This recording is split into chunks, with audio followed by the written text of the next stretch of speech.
All right. No introduction video. No, probably no viewers tonight because it is 1:30 a.m. Eastern time and 6:30 a.m. UK time. And it isn't about listeners. It's not about viewers. Tanner is a guy that I have gotten to know in the last 2 months. The bearded Gooner, host of the Same Old Arsenal AFC. And, Tanner and I have had brief conversations last couple of weeks about politics. And I've had a lot of conversations on politics. And I'll be the first to admit I've been pretty damn partisan using our Gooners podcast Twitter lately, and that's probably not the most appropriate thing to do. But I have no followers on my own personal pods, on my own personal Twitter. So I'm in one camp, Tanner maybe in the other. But what I've seen, I'll stop so that you can talk. What I've seen that's interesting in the Arsenal universe, because my Twitter timeline is full of Arsenal people. I've got 80% people probably that are in England or the UK, 20% of people that are US. Most of them are Arsenal people. So much political talk right now, and it's getting a little toxic, and I'm feeling partially responsible for that on my end. And I respect people who have opinions that are different than mine, and Tanner has an opinion that's different than mine, and I respect Tanner. And I just want to we just wanted to kind of talk it out, because I honestly want to know where he stands on a few things, and have a discourse that is respectful, because that seems to be lacking a lot in this area. So if anyone was interested in watching this, I'd be fine. If no one is, I'd also be fine. So Tanner. Yeah. We're just going to talk, man. We're just going to talk. That's it. So yeah, I mean, we've had some contact with each other over the last few days. You've had a rough time on social media the last couple of days, and I think that's absolute bullshit. But talk about it, man. Like, tell us what the last few days have been like, because I think it goes without saying, I voted for Biden, you voted for Trump. Mm-hmm. Beyond that, what's your experience been like this week? Well, it's. I mean, also, it's a lot. So I'm trying to get caught up. So, by the way, this is the first one of the season that I have cracked. You'll notice the 2020 there. So it's this year's. This is the 19th one of the season, and the season starts already. So yeah. But now it's, what, man. First of all, let me say that. I do have some thick skin, and I want people to know that the tweet that I put out tonight, if you saw it, it was an awful tweet to put out. I fully admit that. I certainly. So I put out a tweet that basically it was a poll that said, "Should I kill myself tonight?" Now, that is not even a question in my mind. So for those of you that reached out to me, expressing concern, and Mike was one of those folks.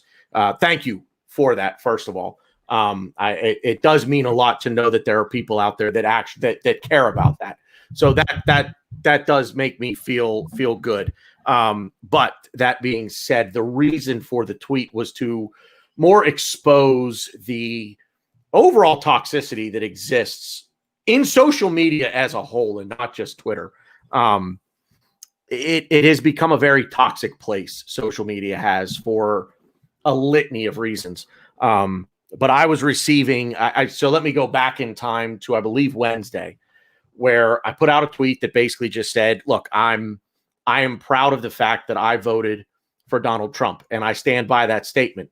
I will not retract it. I will not go back on it. So I put that tweet out there, and I really got a lot of hate for it. And I actually received some hate from people that I did not expect to get the hate from. Maybe I'm taking it a little too personal, some of the things that I got from some of the people that I considered friends. But excuse me. That kind of stung a little bit. And the fact that who I voted for, and folks' opinion of that person, and then that translates to me as an individual, especially people who don't know me at all, was really kind of toxic and, kind of, made me feel a certain way. So I ducked out for a little bit, took a day or so off just to try to let things simmer down. And when I came back, my direct messages were just inundated with hate, just absolute hate. I mean, you're on my timeline, so I saw your comments and the shit show that happened after that, and I'm like, I'm a liberal guy who is not a fan of Donald Trump, and I've been pretty vocal about that, and I'm pretty happy about what's happened this week. But my ire is directed towards the people in power, not just by default every single person that supports them for one reason or another. And when I started seeing some of the, for you, just basic. I mean, I maybe I missed something, but like all you did was basically say I'm proud for feeling the way that I am, and to get that level of hate, and to get the assignment of characteristics of an individual assigned to you simply because you support not even just the individual, but the party or the party as a whole, yeah. Or, like in this country, we have two choices. It isn't like Parliament where there's, where there's two main parties and three or four other parties. And I'm speaking kind of ignorantly, but there for a while, I do know that there's more than just social, Tories and Labor. I mean, I'm aware of that. For you to get the kind of abuse that you did simply because of who you support is wrong to me, and it engaged us in a conversation that was incredibly respectful behind the scenes, because I'm like, no one should like automatically just face abuse and be called. You were getting assigned things that people think about Donald Trump, and it was being projected on me. Right. And whether you believe that he is those things or not, I mean, you basically were getting the sword for it just because because you made a choice that was the better way for you than the other way. It would be the equivalent of this. If I were to take that mentality, and if I were to project then that same mentality back to folks on your side of the aisle with it, the answer would be, or my response would be, well, so what I got was, if I voted for Donald Trump, he's a racist, which makes me a racist. If I support a racist, I am in turn a racist. Forgetting whether you actually believe that he's a racist or not. I mean, I have my own thoughts on that, but like, and I'm not. I'd be interested in your thoughts on that, but that's kind of beside the point. Yeah, well, no, I think, I mean, for the purpose of this conversation, I think it's important to get my take on that. But just to flip the coin to the other side would be like me calling you a pedophile, right? Because if I believe, because there are a lot of people who strongly believe. If I believe in my heart of hearts that Joe Biden is a pedophile, and I will say, do you that I do not. Okay. I do not. And if he is, first of all, if he is, I would not ever even remotely consider saying that if you voted for him, you're also a pedophile, because that's a crime. Number one, that's a crime. Like, that's like that. Like, understand, pedophilia in this country is punishable by death. The judge will not sentence you to death. No. When you get to where you're going, and the people find out what you're there for, you're going to be fucked to death. No, if I want to be a pedophile, it's not going to be because of Joe Biden. It's going to be because I'm sick in the head, and I'm not, and I'm not, right, and no one is. So the logic there is very skewed in my opinion. But then again, look, everybody's entitled to their opinion. And I said to somebody that responded to me on Twitter. Let me ask you something, because we're doing this raw, and we pledged to remain friends. Oh, absolutely, 100%. Okay. if we're making an equivalency in any way, shape, or form between pedophilia and racism, well, in the sense that if some people are saying Donald Trump is racist and some people are saying that Joe Biden is a pedophile, has Joe Biden ever shown signs and made comments towards the fact that you would believe he's into pedophilia? The comment, no, I've never seen. I'll be on. Listen, I'm good. Let me give you my opinion of Joe Biden and I'm not sure that answer this question. Sure that's a great equivalency though, because like people, it's not. There are people on my side of the equation who point to the pictures of Joe Biden standing behind a young girl, hands on her shoulders with his head. And you know what it is. I legitimately believe this, and I mean this. I mean this. Here's why I can have, in my opinion, I can have this conversation with anybody, because I will tell you exactly what I think. I'm not going to sit here and hold back. And I think a lot of what I say tonight may surprise some people. I like Joe Biden. I actually, as a person, I like him. I want to like him. I do not, under any circumstances, think that he is a pedophile. I think Joe Biden comes from an era. You're using that as an example of the narrative. Right. Well, not exactly. There are people on my side of the aisle who take the pictures and the videos of Joe Biden being a little handsy, if you will, with young girls in the office for a photo op or whatever. And they say, oh, look, there it is. There it is. There's the proof right there. Look at him. He's getting all handsy with her. Joe Biden comes from a time when you shook another man's hand. You showed your empathy towards physical contact. And there was it was just and in today's society, that is very much frowned upon. Do not touch another person unless they invite the contact. So I do not think that Joe Biden is a pedophile. I see a lot of people on my side of the aisle who actually are making fun. I have my questions about lead judges, but we'll do that. We'll do that for the. Oh my god! I'm so kidding around. Sorry. I see people on my side of the aisle also making fun of Joe Biden for the perceived mental state, and I will say this: there is something wrong with Joe Biden, and I do not mean that and I am not saying that to make light of it. I am saying that I think. And I'm not a doctor. I can't spell medicine. I think that there is something genuinely physically and or mentally wrong with Joe Biden. It goes beyond old age. And I do not want to see him suffer from dementia or Alzheimer's. I don't wish that on anyone. And you know, I will give to you, I will say the fact that, like, I have my concerns about Joe Biden. And look, I voted for well. You should. Well, I think you should. I mean, I don't think anybody reasonably. I think anybody should. I think anybody should. I don't think anyone went to the voting booth and said anybody. I mean, like, look.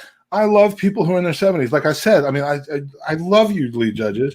But if you're in your 70s, this is going to be bad. Yeah. He's like 4 years older than I am. That's the funny thing. Yeah. Right. Yeah. No, but like he has shown every sign of slowing down a bit, and I mean, look, he isn't the perfect candidate now. In the sense that he might not have resonated as much in certain states. I mean, like strategically, he might have been just what the Democrat. Do I look at the next 4 years and feel inspired? No. I am inspired, but like I do kind of. I mean, if you talk to, I don't know, me personally, I'm looking at Kamala Harris and saying I think she's ready, and I'm happy that she's ready because it might be needed at any time. And I'll say this, and that's just me. That's just me saying, look, if Joe Biden's. To me, if his integrity and his and we could argue about the integrity, but we might, but like if what he has to offer is perfect and executed well for 4 years, then I'm comfortable with it. I don't see it for 8 years, and I'm not sure I feel confident about it for 4 years. But it was so important to like me that it be anything but. And Sure. so I mean, to call him the imperfect candidate is fair, because the perfect candidate to me doesn't exist on either side. The perfect candidate just doesn't exist, because I am infinitely more. Let me if I may, let me tell you a little bit about where my political views fall. I am very, very, very socially liberal. Which I think a lot of people who are abusing him on Twitter would be shocked to find out, because they don't think they think I'm pro-life. They think I'm and what is social anti-gay marriage. What does socially liberal mean to you? Because I would describe myself as socially liberal, but like, what does that mean to you? Socially liberal to me, basically, if I may speak generally, and if you want to ask me about certain issues, by all means, I'm an open book tonight. I'm not going to hold back. Generally speaking, socially liberal to me means things that I don't think the government should have their hand in. I am not a Republican. I am a Republican by the party that I am registered as. But as far as a political, tell anyone that might be early and awake in the UK or Europe what a libertarian is, because I'm not sure. That's so libertarian basically is this: small government. I do me, you do you, as long as we're not hurting anyone. I'm going to add a caveat to this, as long as you're not hurting animals, because that, quite frankly, I'd be much happier if you went out and shot a person than I find out you went out and trophy hunted a giraffe. Those people I have fucking no time for. You know who likes to do that, by the way? Trump. Stan Kroenke. Wait, what? Stan Kroenke. Oh, yeah. And yeah. I am libertarian. I am you do you, I'll do me. Let the government have their hand where they absolutely need it. Let me make the decisions that are best for me. I am more than happy to help those who need it. I am more than happy to pay my fair share for that. But that's pretty much what a libertarian is. Small government, personal responsibility, social issues don't really matter. They shouldn't matter. If you're a man and you're in love with another man and you want to marry that man, then you marry that man. Now, here's the caveat to that. Don't go to a church and expect them to perform the ceremony. Expect them to perform the ceremony. Go to the church, because the church doesn't approve of that. That's their right. Their right is to not approve of it. The bakery down the street that doesn't want to bake your cake because their religious beliefs don't allow them to, well, I shouldn't say don't allow, but they don't believe in that. They don't agree with that lifestyle. So the issue, don't force them to do it. Now, that being said, you can say they're bigots. The issue is about imposing rules, your belief, and believe. Exactly. Okay. We talk about equal treatment, and I'm all for equal treatment. You cut us open, we all look the same inside. That I probably look a little different because I've got a lot of fat. Okay? Well, no, I mean we look the same. Well, yeah, but we have very little hair on the top of our head. Right. Too much hair here, and there's a tremendous amount of fat. Yes. Bottom line, you cut us open, we all look the same. We all bleed the same. We're all going to die the same. You know what I mean? So don't impose, your belief. You don't want Terry Crews. Sorry, I got a lot of things floating around my head. Terry Crews being the guy that flexes his pec. Yes. Terry Crews. Not Ted Cruz. Not Ted Cruz. No, Terry Crews, the big muscle-bound black dude from Brooklyn Nine-Nine. Yes. For those of you watching in the U.S., Terry Crews said it best a while back, and it was right after, I believe, the George Floyd murder. And he said, we need to make sure that we don't blur the line between equal and special, something like that. I'm not quoting verbatim, but it was. Excuse me.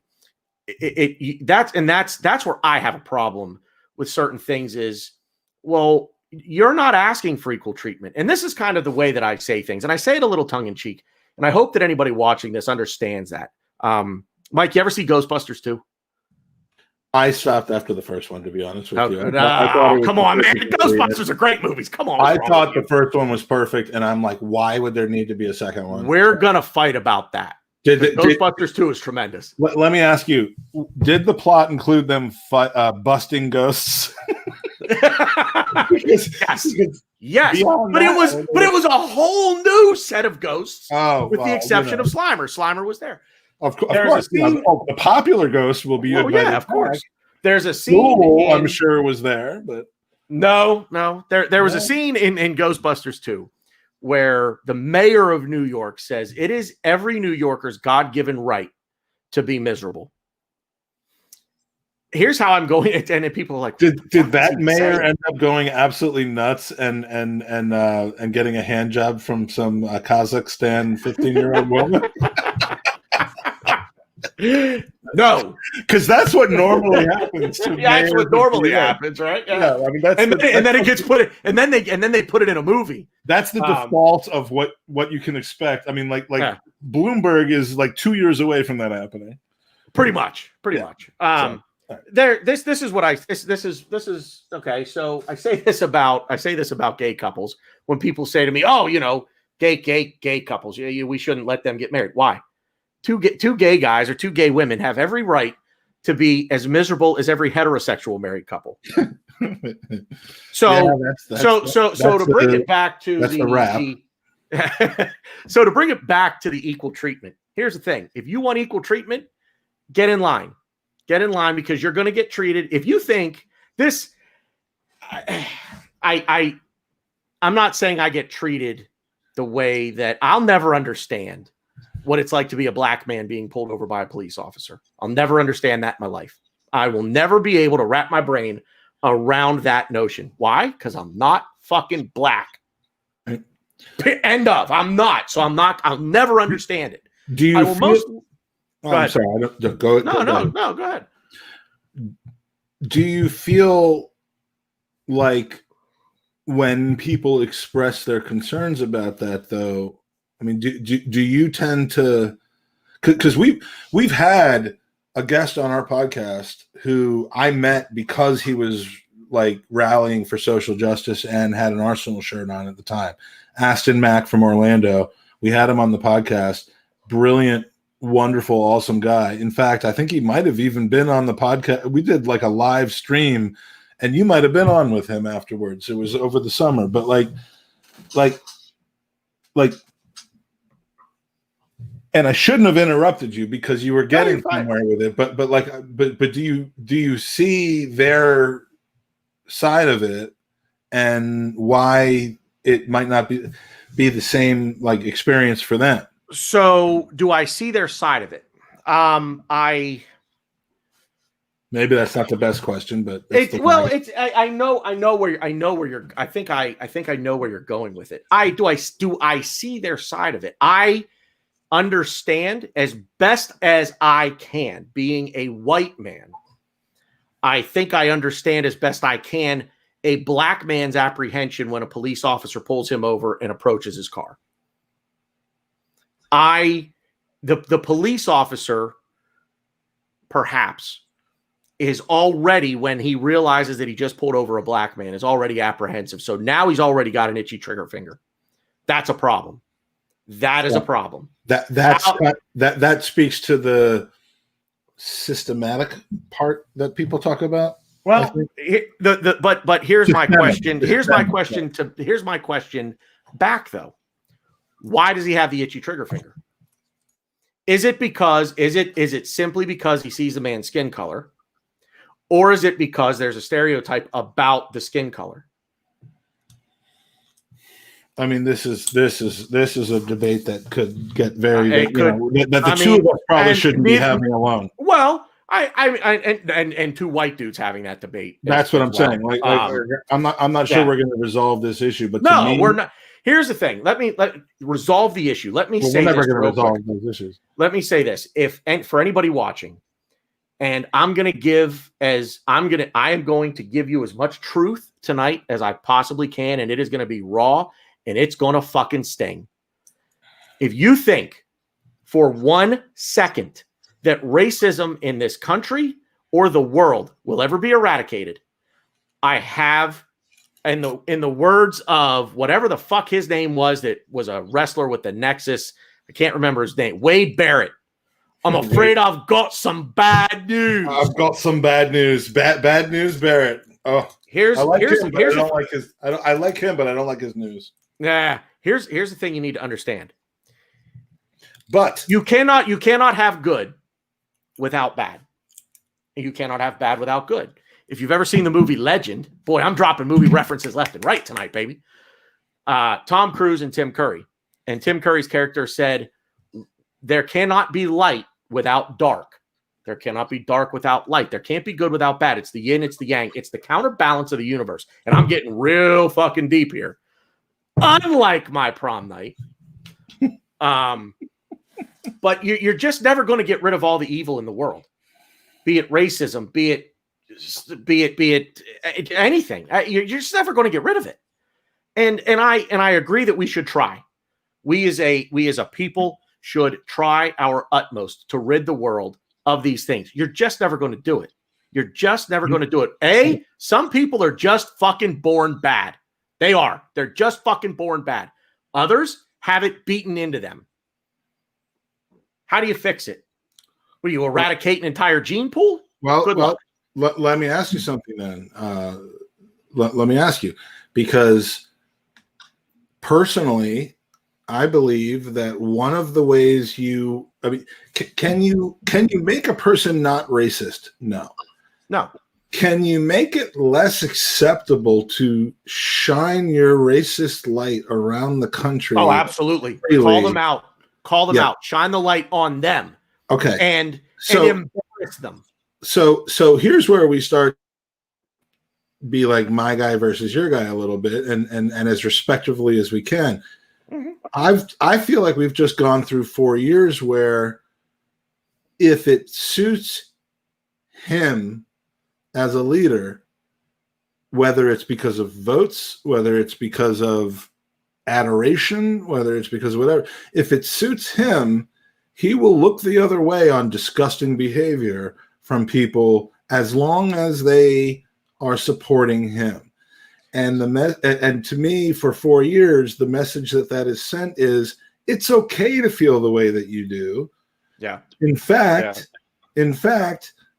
go ahead and flaunt it because you're gonna flaunt it under the flag of patriotism and making patriotism, making something great again, or I have license. You know, I'm not gonna point to specific acts. I'm just saying like that. I mean, I can't even connect myself to the economic policies of Donald Trump or to the international policies of Donald Trump, and you know whether we should be part of NATO, shouldn't be part.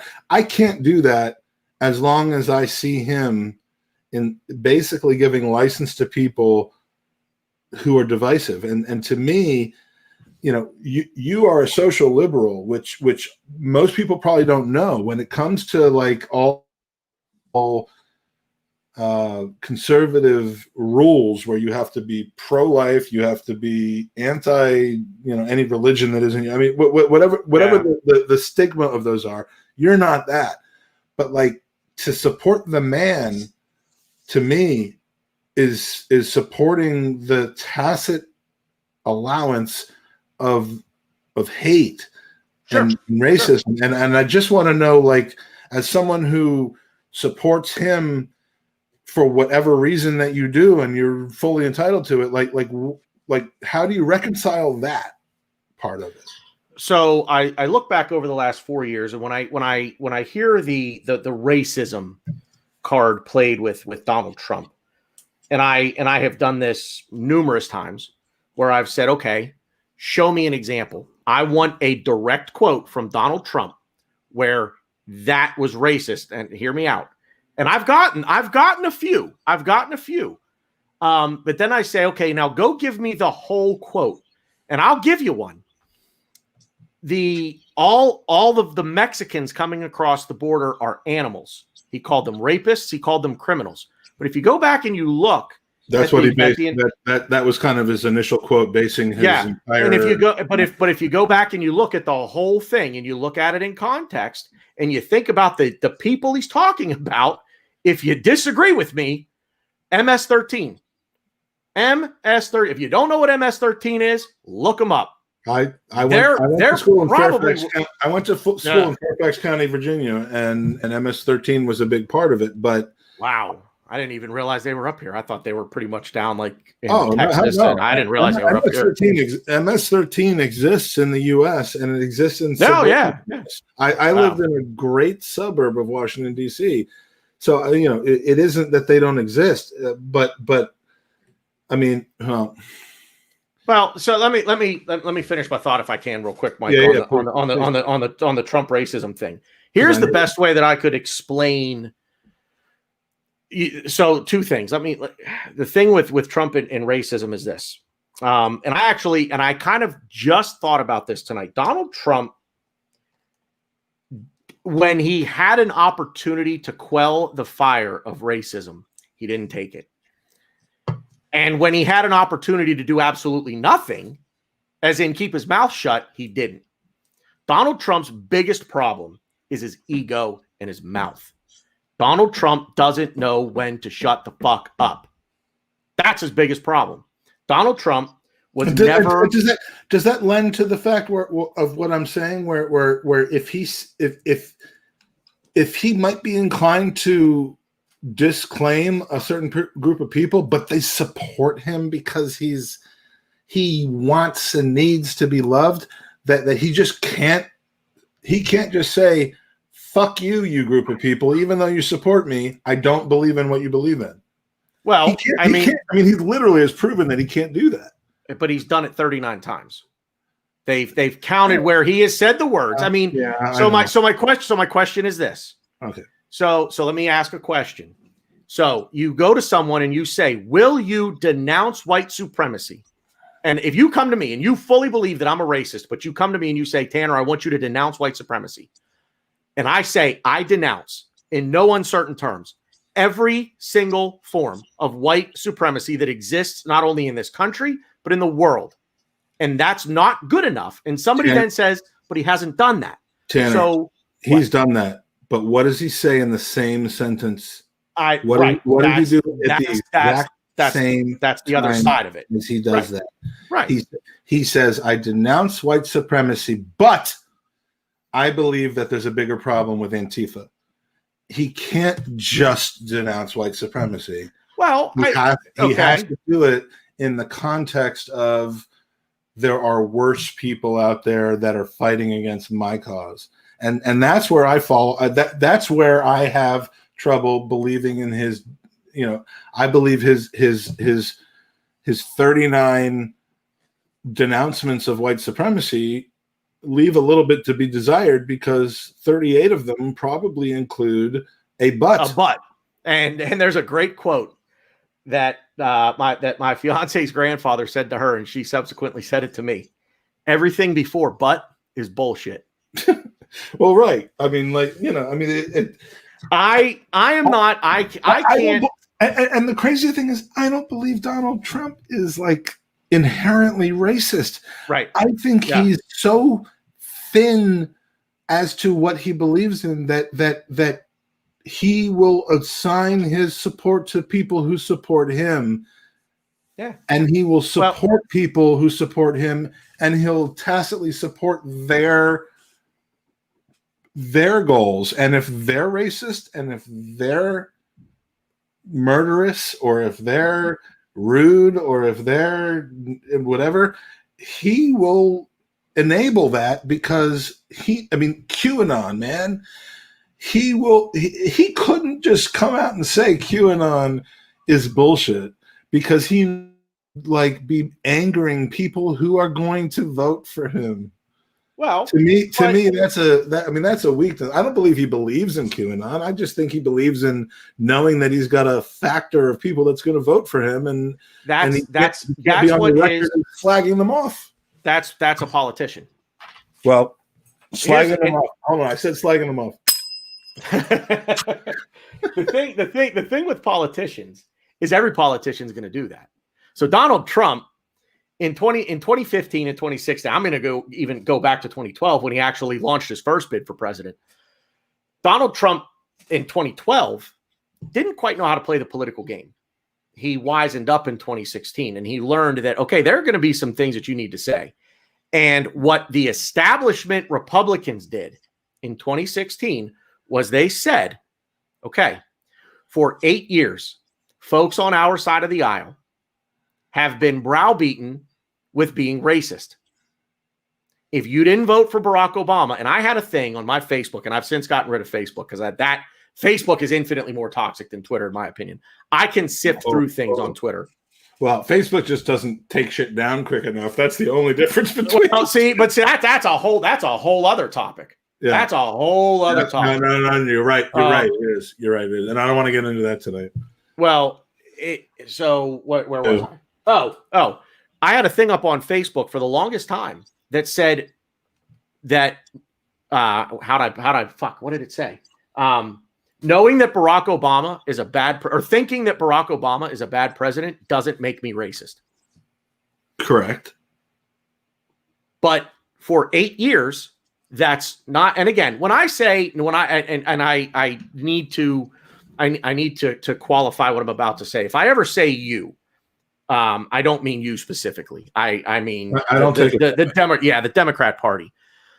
The mainstream media. And I don't represent the Democrat Party. Of course, no. I actually, you'd be surprised at how much I don't, but like. The funny thing is, I wouldn't be surprised because most people in this country, most people in first world countries, for the most part, are centrist. We agree. We agree, and I can give you plenty of stories. I think it's awfully less than it used to be, unfortunately, and that's part of the problem. Getting that way. It's getting that way because the two sides just keep going like this. Yeah, you know what I mean. And as they go, they're pulling more people with them, and they're losing the middle. But in 2008, if you didn't vote for Barack Obama in 2008, flat out, you were a racist. Period. End of discussion. That's what we heard. Who was he against? McCain? John McCain. I mean, I don't know. No, I mean, I'll allow it. No, I mean, it just if you didn't vote for Barack Obama in 2008, you were a racist. And then in 2012, it became, well, look at everything that he's done, and if you don't vote for him now, you're really a racist. Well, so in two elections, and this is one point there was a financial recovery from a ridiculous situation that happened in those 4 years. But the one thing that I want to point out is that for everyone who claims that America is the most racist country in the world, I'm going to make one point. America, being the most racist country in the world, voted overwhelmingly, not once, but twice, for a black president. Not once, twice. Overwhelming. It wasn't close. It wasn't close. Barack Obama in 2008, until this year, supposedly, garnered more votes via the overall vote than any president in U.S. history. And I think at one point he garnered more votes than a relatively recent election as a whole in 2008. I don't think the American electorate is racist. I don't even think 50% of the American electorate is racist. I think maybe 10% of the American electorate is racist. What happened was that's 26. But it is 0.0000001% of the American electorate being racist is too many. Right, but that's what brought this entire conversation up. Is it is being posed as though 54% of people are not, and 46% of people are. And I'm like, right. And it's not, and it's just not that. And the thing of it is, see you thrown into that category just fucking pissed me off. well, and that's the thing too, because I've heard for a long time now. And when I say a long time, I'll say 12 years, because the racism thing kind of really came back under Obama. It really started to rear its ugly head again. I'm not saying it didn't exist before, because it's always existed. Are you willing to accept that he was orange, though? Because Sebi would like to say, I mean, like, yep, twice and voted. Yeah, see. So we're equal opportunity. Exactly. We're an equal opportunity country. Yeah. We have a black person, then we have an orange person. It's like Halloween. So George Takei, the yellow man, needs to run, and that's awful. That's so bad. Yeah. Actually, George Takei would probably find that funny, knowing his sense of humor. I would hope so. I do, because we live together. All right, sorry, but you were saying. No. It's the point being, I think that the hearing over and over and over again that we as conservatives are racist because we didn't vote for someone whose policy the vast majority of us didn't agree with, made us right. We were so over that when Trump came along, he catered. So back to appealing to an electorate in your base or in your camp that could really generate some momentum. He latched onto that. And they said, look, kind of play this card a little bit, because they're sick of hearing that they're racist because they didn't vote for someone. Meanwhile, I dare say, most of the people that voted for Barack Obama voted for him because he's black. Didn't vote for him because of his quality. I'll say this. I would be careful about the use of the word most. 70%, I wholeheartedly believe this. 70% of the American electorate is ignorant when it comes to American government and politics. They have no idea what's going on. I mean that. Well, that's a separate statement than saying that people only voted for him because he's black. I mean, I remember where I was in 2008, and I had a choice between him and McCain. John in 2008, John McCain. Yeah, or are you talking? Yeah, or are you talking about in the primaries? Well, no. I mean, I know. First of all, McCain made a big mistake in who he asked to be his vice presidential candidate. Why do you ask her to be his vice presidential? Why do you ask her to be his running mate? For political reasons and for one reason. Because she was a woman. She's a woman. That's it. And unfortunately, she was the wrong woman. Yeah. But like even before that, I mean, I wanted to love John McCain. I wanted to like him. Everybody wanted, yeah. I liked the John McCain that he was before he started running for president, and then I liked the John McCain that he became after he was done running for president. Yep. And you know, that was the one time I literally considered voting non-democratic was because I had a person that I knew was good, and unfortunately, the more I learned and the more about the policy and the more about the social justice and the more I saw John McCain fall in line with some of the things that I just politically don't agree with, the more I went with it. It wasn't because he was black. It was because no. The most of the people, there are people that I talk to, and I will not drop. It doesn't matter. I could drop the name. As far as I know, he's not on Twitter. But I know at least one person who was I dare say he was my best friend in high school. And here we go. Here's the white guy saying, "Oh, I got black friends. I'm not racist. Look at me. I got the token black friend." Now this dude and I were thick as thieves, and he was a Rush Limbaugh fan. Like, he was proud of this.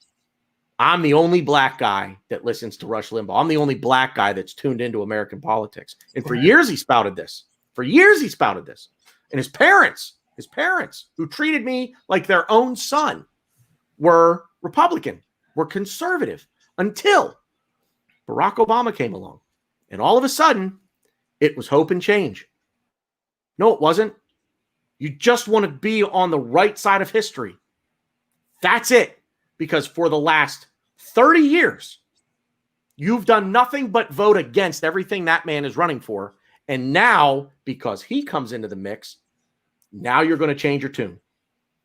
And that, I mean, there are people out there like that. And I talk to people, I engage in these conversations because for the most part, I'm not afraid to have these conversations. Well, I would like to think that most people are reasonable, like yourself. We're not going to agree on things politically. We've already shown, I think, that there are things we don't agree on. But I've talked to enough people about politics that I just genuinely believe that in the American electorate, I'll say the majority, I won't put a number on it, but I would say that the majority of folks of the American electorate are by and large mostly ignorant when it comes to issues. They don't know what the issues are. And if they know what the issues are, they don't know which side of the issue they come down on. Well, they vote for the guy they like better. I think that's a statement that could be said about any democratic country across the world. Sure. Yeah. That 80% of the country is going to be driven by red and the things that are, put in front of them constantly, which ironically I see as being Donald Trump's strategy. And the other 20% are going to have their own minds made up based on what they feel, So we spent a lot of time talking about how we got here, in the sense that Donald Trump was elected in 2016 because of a completely tone deaf approach from the left as to continuing with Barack Obama's legacy, if you would call it, and an incredible groundswell of people who felt that there wasn't a groundswell and wanted something different. So here we are 4 years later. And I think this is where we need to start focusing the conversation. We're in a situation where the country is broken. And there's a friggin' pandemic going on at the moment. And, you may have different thoughts about what you have on the pandemic, but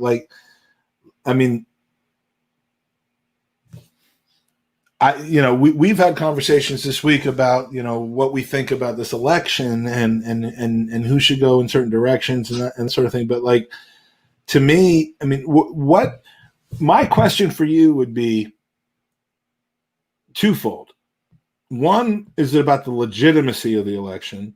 And two, it's about the direction of the country, given that the election is legitimate. So which would you rather start with? I'll take them in order. The legitimacy of the election. I always expected Biden to win the popular vote. That's just the way it's going to be. He's going to win the popular vote. And for those who aren't in our country, I've seen a lot of people here who are already awake in the UK. I'm thrilled that Amanda's with us. There's a lot of people here that maybe they're not 100% sure about how the election works over here as far as the Electoral College versus the popular vote. And frankly, I'm ignorant about how the vote works over there when, you have elections and there's a no confidence and the prime minister gets voted out.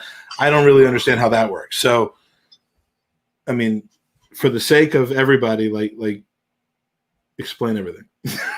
Okay. So, all right. So let me take the Electoral College first. So the way that things work in this country is this: when you look at a map of the United States and you actually take the states themselves, and then you can see the lines of the counties within the states, and you can see the way that the country votes. You look at the map and it's red. The map is red. Your big cities, New York, Chicago, LA, the entire basically state of California, they're blue. So what the founding fathers, the founding fathers, the Electoral College was created in I'm not going to give you a history lesson because I don't remember. It was not created at the beginning. It was not in the Constitution. When the Constitution was written, the Electoral College did not exist. It came into play later. The point of the Electoral College is to say we are not going to let the most populous areas control the election. So New York, LA, Chicago are not going to be the ones who elect the president. Not disproportionately. Exactly. Right. So what, because that's where a lot of, that's it, when you look there's a lot of people there. So what they said was the Electoral College. So every state gets a certain number of electoral votes. It is based on the population of the state. So there's a census every so often, and that determines how many electoral votes the state gets. So what you need to win the presidency is 270 electoral votes. Okay, so it's essentially tied to how Congress represents, because it's tied to the House of Representatives. Each state gets the same number of votes that they get in the House of Representatives. Yes, plus the two right. senators. Yes, right.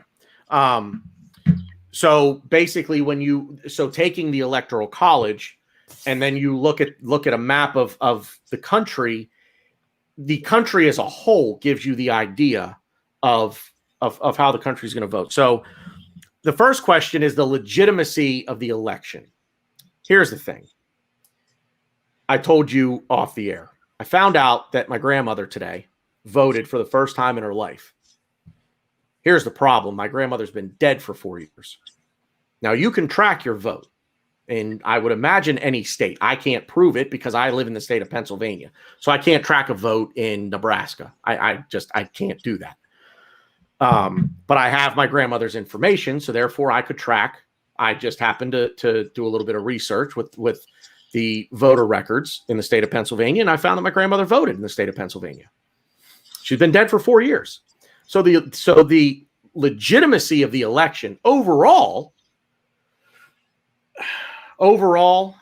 you would like to think that it's who do you think did that? But I mean, there's a legitimate question. Who do you think voted for your grandmother? I mean, I honestly couldn't even tell you. So it was a mail-in ballot.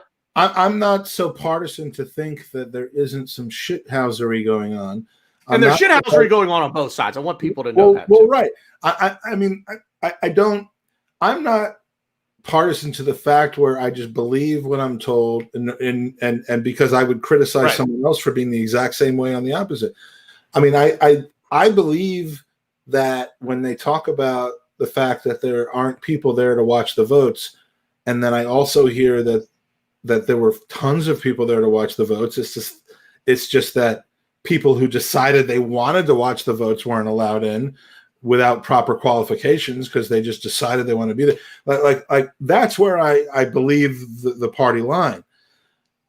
When it comes to your experience of seeing a family member vote, like who am I to tell you that that's bullshit? Like if that's happened, then by all means that needs to be investigated, and the person that did it needs to be prosecuted to the fullest extent of the law. I mean, and it would seem to be something that would be far more perverse than just your grandmother. I mean, I have nothing against your grandmother, but she can't be woman. She can't be the only dead person that voted. Right. So, like if there's a lot, where's the paper trail on that? And let's investigate that because that's bullshit to our election. Yep.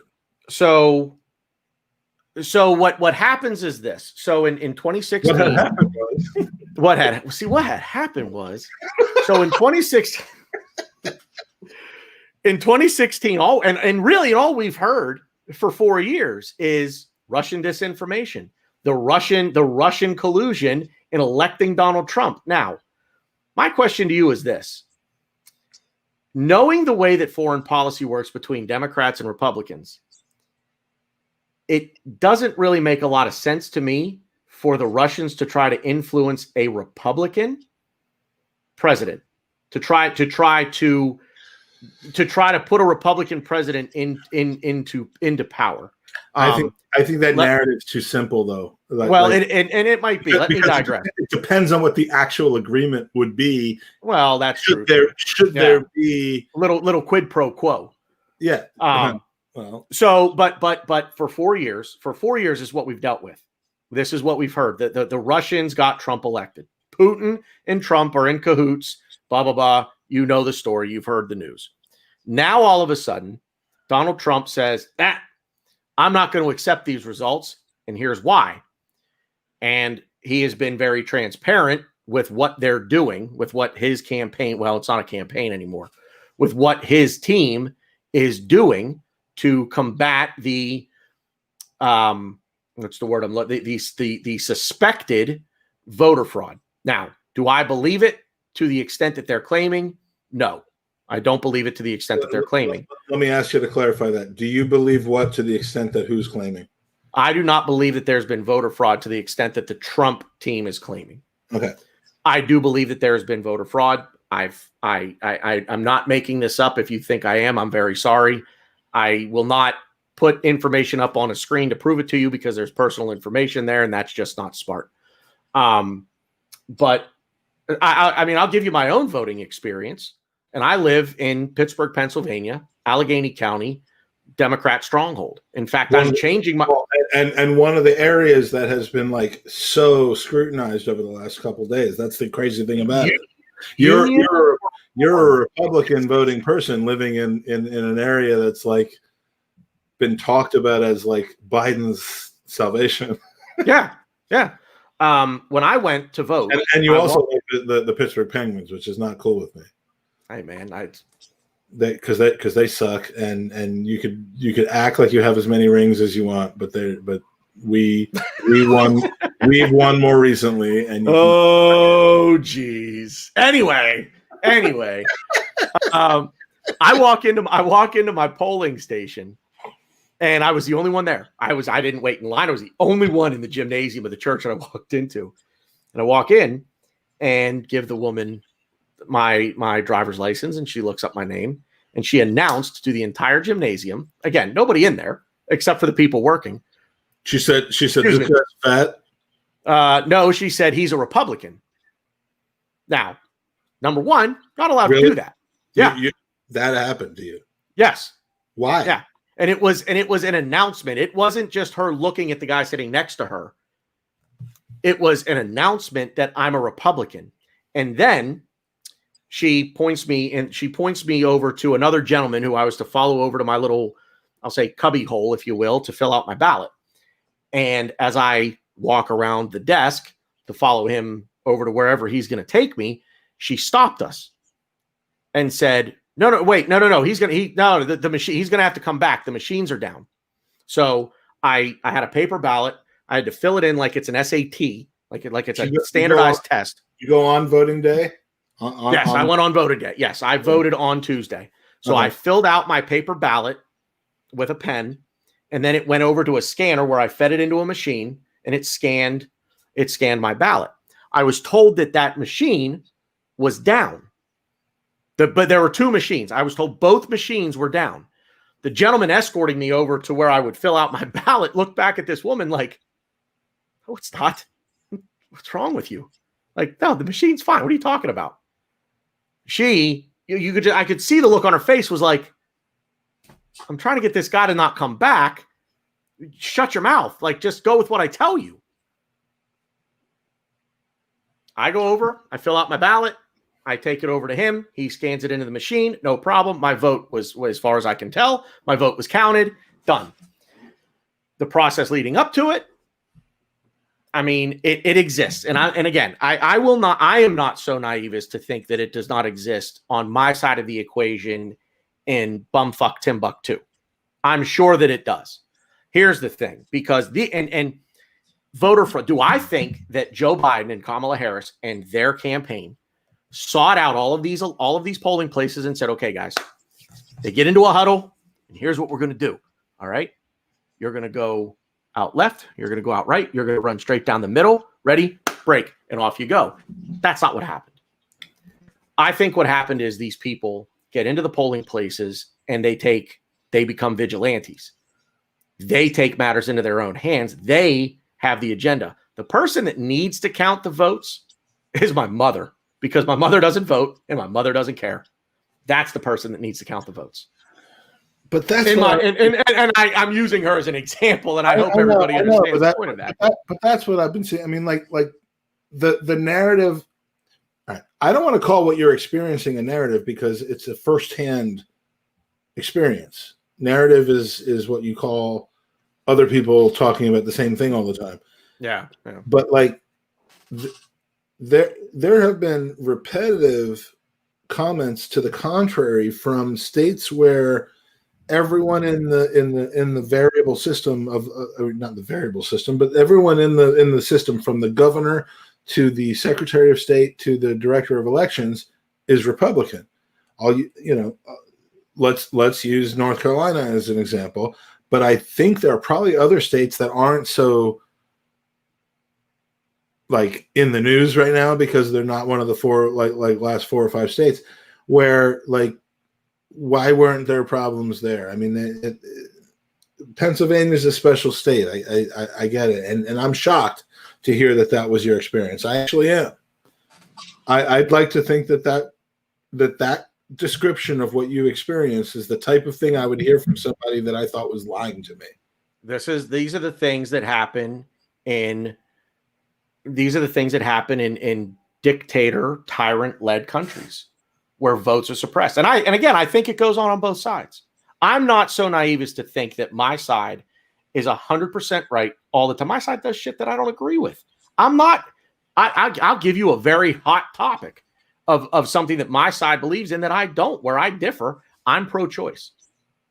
I won't get into why. That's my own personal belief. I won't get in, and I think most people probably wouldn't like why, but I'm pro-choice. But the point is, you're not a lemming of a particular ideology. You're exactly, and you have your own views, and that's what I love about you. There's a guy that I do follow, and he is conservative, but I like a quote or just a line. Really, it's 3 words that is sort of his slogan. And it's lions, not sheep. Lions, not sheep. And this is the only thing I ever ask of people on wherever you live, whatever your political views may be.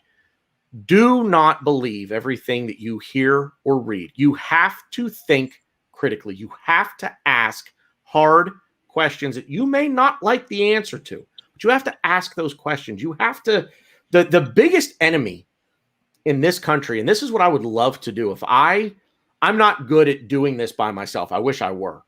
I'm not good at doing what you and I are doing just by myself. But one thing that I would try to convey to the American people on both sides is the enemy of this country, the enemy of this country's democracy is not us.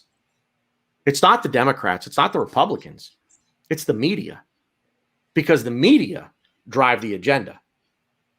And that includes, that's CNN, that's Fox News, that's any of them. So take everything that they say with a grain of salt. And that cuts me to the core, because I understand that the media, I understand how much control the media has. I have a daughter who's 19 years old who is in journalism school right now at the University of Missouri, which is the original journalism school in the United States of America. Mm-hmm. And her goal is to be able to, and she's got a minor in I can't even think about what it is, but it's basically it's like world politics. Okay. Political science. International politics, sure. Political science. She has a minor in political science, and she's at journalism school, and all she has wanted since she was literally 14 years old is to report or be involved in the reporting of the news. And it's a scary thing right now, because she's entering a profession that over the last 4 years has been attacked as being biased and that's like, well, I mean, the question is this. So let's talk about the media and politics, because when you're watching the news, are they telling you the news, or are they telling you their opinion of the news? You never know now. All of a sudden, you know. You know what they're telling you now. They're giving you their opinion. Every show on the news, especially prime time, is opinion. It's opinion. It's not the news. Walter Cronkite read the news. That dude read the news. Here's the news. Here's what happened today. Done. There was no explanation of it. There was no. How do you get back to like? Is there a way to get back to that? No. Like how could you? No. The Pandora's box is open. You and I would both agree that there's absolutely if she wants to be on a cable news network, if there's a network that she aspires to work for, if it, be it CNN, be it Fox, be it whoever, I would prepare her to get ready that if her views do not fall in line with whatever chosen network she wants. And I would agree with you that is a sad state of affairs. It is. It's a very, a little bit of opinion here and there. Okay. I watch CNN not because I want every piece of my belief to be upheld by them, but I tend to prefer the style in which the news is delivered to me by them, sure, given my ability to call bullshit. Yeah. I would. What I found myself doing more over the last 2 weeks is concerned is flipping to Fox to see what the quote unquote opposite. I mean, and you as a conservative may see Fox as being like average, and then everyone else is being, you're probably not a fan. Are you an OAN guy, or are you just like media? Nope. What I try to do, honestly, is I go to the Wall Street Journal, I read their headlines, and if something jumps out at me, I'll read it. But mostly, you find the news it's not print anymore, but on the internet, you'll find what would be the print news. You'll find the news in the headline for the most part. You'll find the news in the headline. So Fox, first of all, has been sold. Tanner, yeah.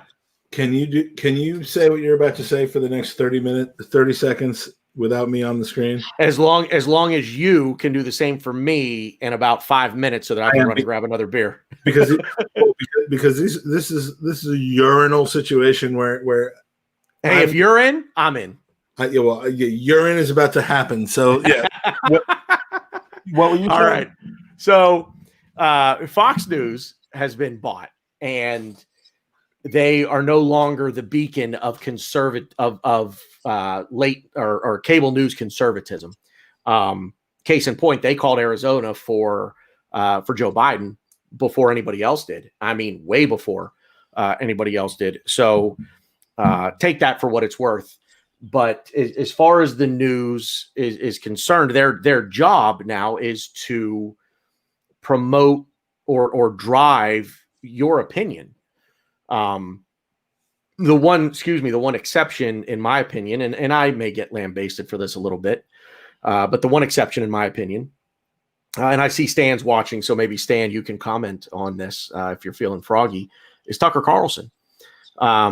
Tucker Carlson, Real Giannis, what news station is it? Exactly. There are no stations that are unbiased.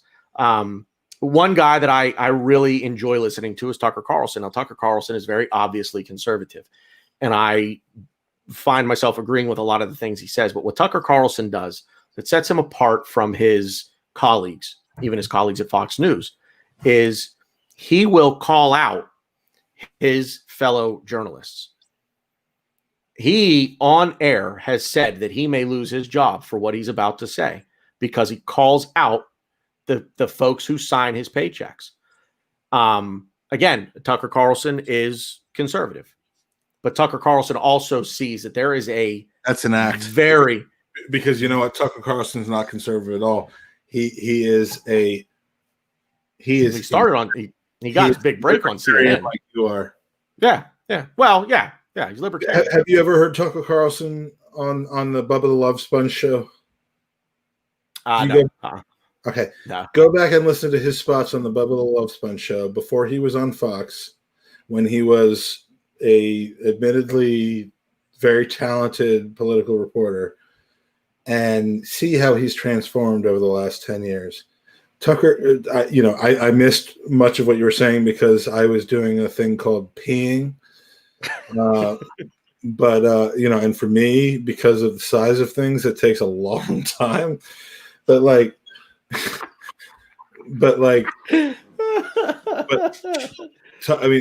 came back to you talking about Tucker Carlson, and I apologize if I'm stepping on the other things you were saying, but his his entire approach has changed in the last 10 years because of who he works for. Well, of course. I can't take anything that he says seriously because I think now, given the state of Fox News, I think he's starting to go back to where he was. I don't think Tucker Carlson's lost for Fox News. That's gotten a lot. I mean, the fucking guy with the pillows who I actually ordered a pillow from the dude and then I threw it out lately. You didn't like it? You didn't like the MyPillow? No, I did not like the MyPillow. I've slept like shit for the last 6 months. Really? And Nicole has one. She doesn't like it either. No, it's a bunch of crap, that pillow. Yeah, I've never tried one, so I have no idea. But and it isn't anything to do with his political views, but I just want to stab that pillow. Yeah. But yeah, I mean, Tucker Carlson. So you don't like Tucker Carlson? I have listened to Tucker Carlson for 20 years, and he has changed his views to who is employed, to who's signing his paychecks. Yeah, absolutely. Well, I heard him on CNN, and he was always the opposition, but it was nowhere near what it is now. I will say that. When he was on CNN, he wasn't agreeable to what the other panelists were saying, but he was not as defiant. He's been independent minded, but he used to look up Tucker Carlson, like later. Google Tucker Carlson, Bubba, and there was this radio show that he used to go on regularly, and it was on right after Howard Stern, and he would go. Oh, I know Bubba the Love Sponges. I know who it is. Yeah. Well, he would go on there regularly, and he had some more liberal views than you would possibly think that he would, and it just kind of crystallizes that he is doing a thing right now. He's not just being him; he's doing a thing. Well, I'm sure. And I can't respect it. I don't respect it. Honestly, Mike, I don't respect any of them. If I could respect Sebi, can we respect Sebi for a second? Of course, absolutely. This is what this entire podcast is about, because we don't agree on much, but we agree on this. We can agree on that. Yeah. Thank you, Sebi. Go to bed. Tucker Carlson is here's the thing, man. If it's an act, then so be it. But he's putting it out there, and at the very least, I hope he's making people think. So, the condescending way that he's like at the end of. I mean, I watch a lot of Tucker Carlson because I want to watch both sides. Thank you for that. Fuck you. Fuck you. Thank you for that. Thank you for being here tonight. Yeah, I love like every time he says that, I laugh a little bit because I'm like, David Duke, man, it's a little over the top. Yeah, David Duke, you've given us a lot to think about. Thank you for that. Thank you for that. Fucking piece. Yeah. All right, sorry, I wasn't about to get partisan. Wait. You didn't finish it. You didn't finish it. It's good to see you tonight. Good to see you. Hang on. Wait, I got to do it better. Hang on. Watch the screen and tell me if I do it. So we're gonna. Thank you for that. Pleasure to see you tonight. Did I get it? That was pretty good, right? Yeah, no, that's good. Except I hate you more than I did 5 seconds ago. Oh, he's awful. I mean, but this isn't about him. No. It's about now. And look, we've talked a lot about how we got here. So okay. So now let's talk about the next 11 weeks, because I've been pretty outspoken about some, and when people talk about conspiracy theories and they talk about all kinds of crazy things, I have been guilty about projecting what I think the next 10 weeks are going to be like. Can you go for 20 seconds? Yeah. Go. I'm listening. Go. Right. I'm grabbing a beer. I tend to think, and I think I might be a little crazy on this, but that isn't the first time. I don't know that Biden's going to be number 46. I think he might be number 47, because I can see a scenario in the next 2 months where scorched earth is on the table and people start leaving President Trump left and right as he tries to just continue to undermine our democracy, to go absolutely nuts while he's still in control. And I hope and I think that they would remove him from power if that happens. So Tanner, I'm saying that I'm not sure that Biden's number 46. I think Biden might be number 47. Nah. Because I see it because there's 10 weeks in between now and January 20th, and that's what I want to talk about. If I'm not talking about the lawsuits, I think those could be pretty much handled in the next 2 weeks. I think by the beginning of December, we could get a sense as to whether any court is entertaining overthrowing the election. Then it becomes a lame duck president who, in 250 years of presidencies, it's always been about how do we transfer power well and good.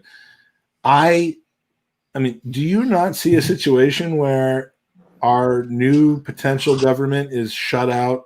Our existing potential government is scorched earth process where he fires who he wants to, he makes whatever foreign deals he has to. God forbid it has anything to do with our military. I mean, like that's why I see President Pence being part of this between now and the 20th. And I need you to talk me down from that. Nah, it's not. It won't be that bad. He doesn't have enough time to go scorched earth. He's, what'd you say, 10 weeks? You need 1 day to go scorched earth. That's all you need. It's right now. I think he is. I think right now there is. I mean, look, you don't file frivolous lawsuits. You just don't, because here's the thing: if he files these have you met Donald Trump? If you file the lawsuit and you get laughed at when you do it, I mean, look. Lawsuits because it sets a tone as to the fact that you can't be fucked with because you're litigious. But in politics, that doesn't work. Well, I've been for the past few days. If those of you who've seen The Wolf of Wall Street, I've been posting a clip from that movie with the caption of Donald Trump's concession speech. And the scene from the movie is Leonardo DiCaprio addressing the employees, and he says, "I'm not leaving." Yeah, I've seen that.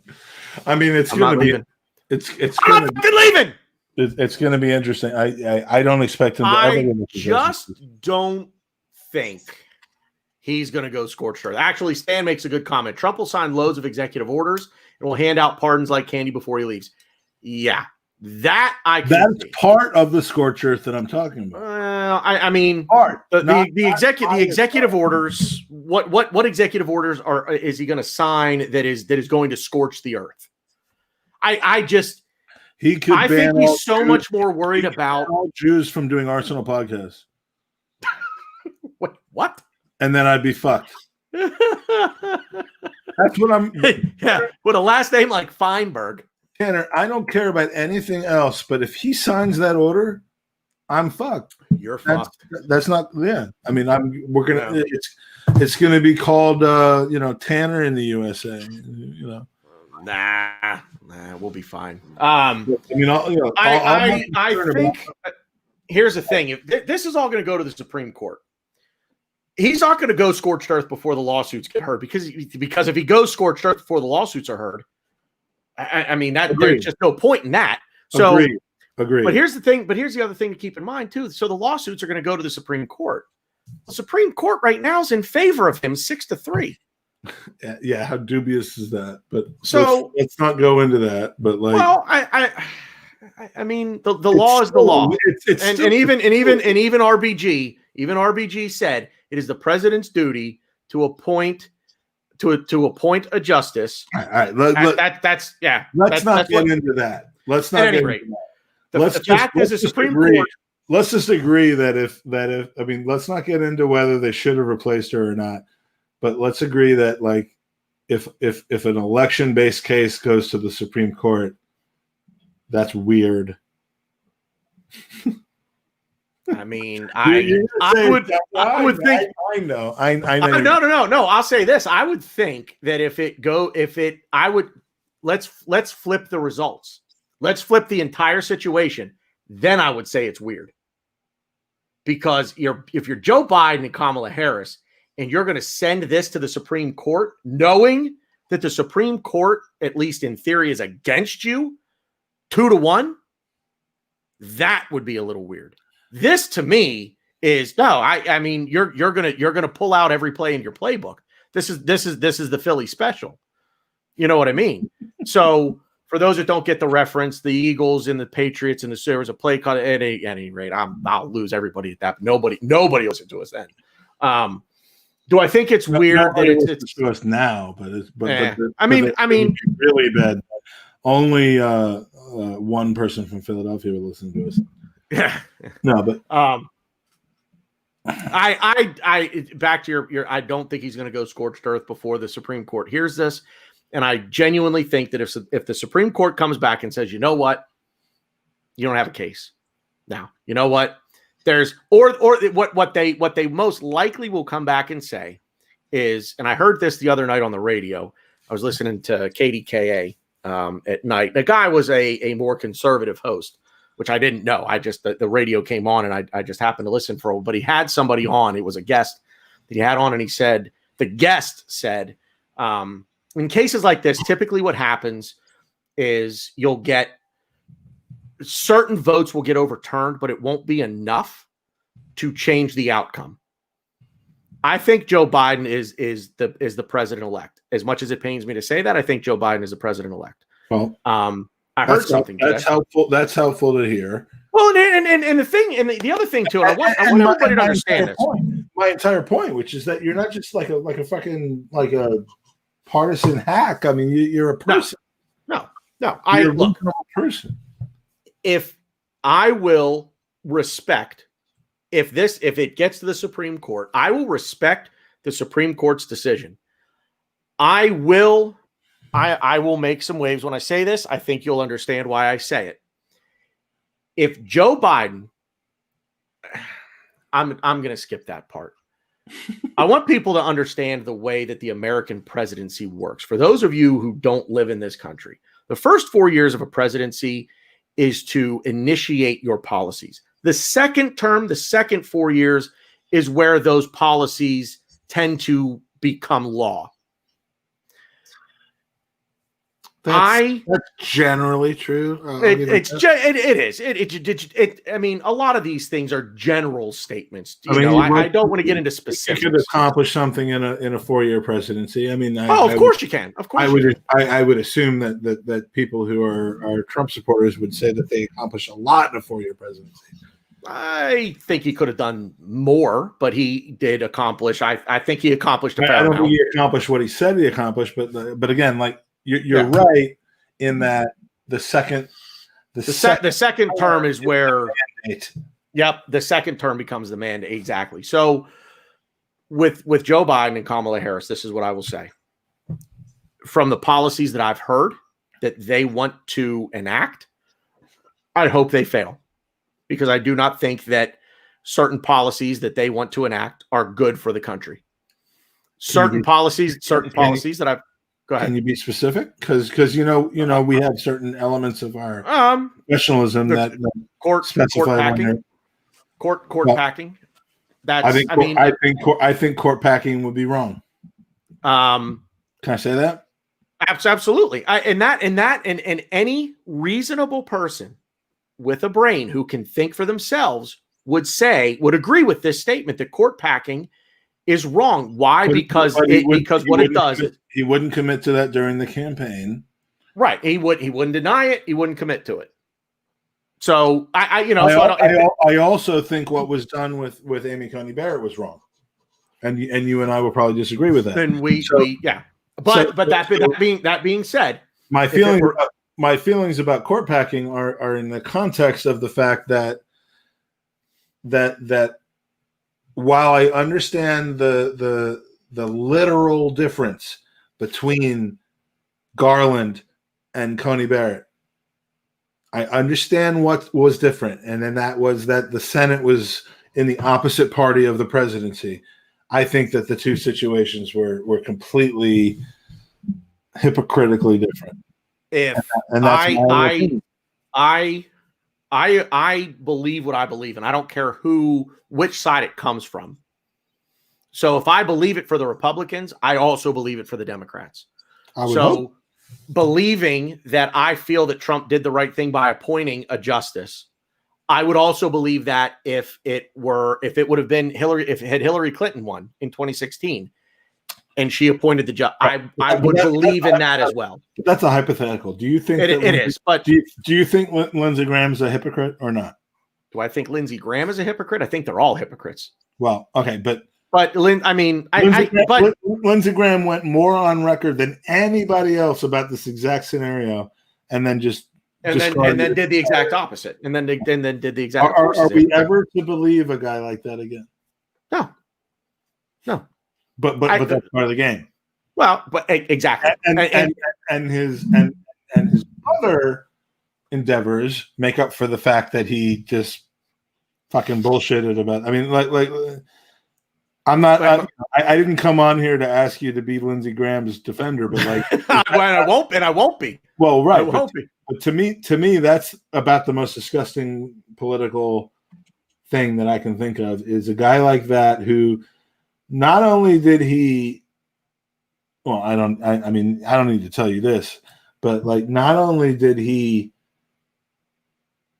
accept what was done in 2016 to not accept to not allow Obama to have a Supreme Court justice to replace Anton Scalia, but he went on film to say that if this exact same situation happened 4 years later, that you should show him this film and throw it in his face that he said this was. Here it is, right? Yeah, and the fucking thing literally happened.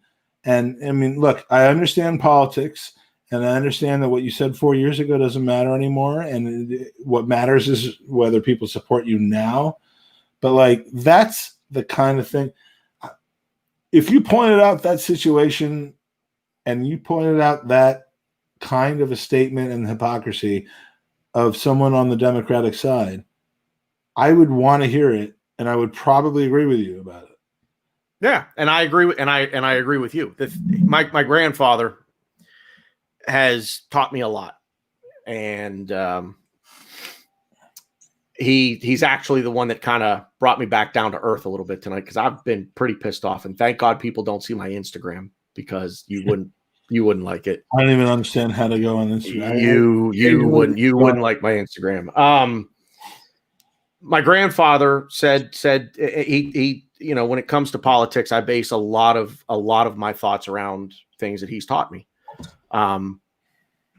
And we talked tonight, but one of the things that my grandfather told me, kind of in talking about the Lindsey Graham thing, when I was old enough to vote, was 96. First election I ever voted in was Clinton Dole.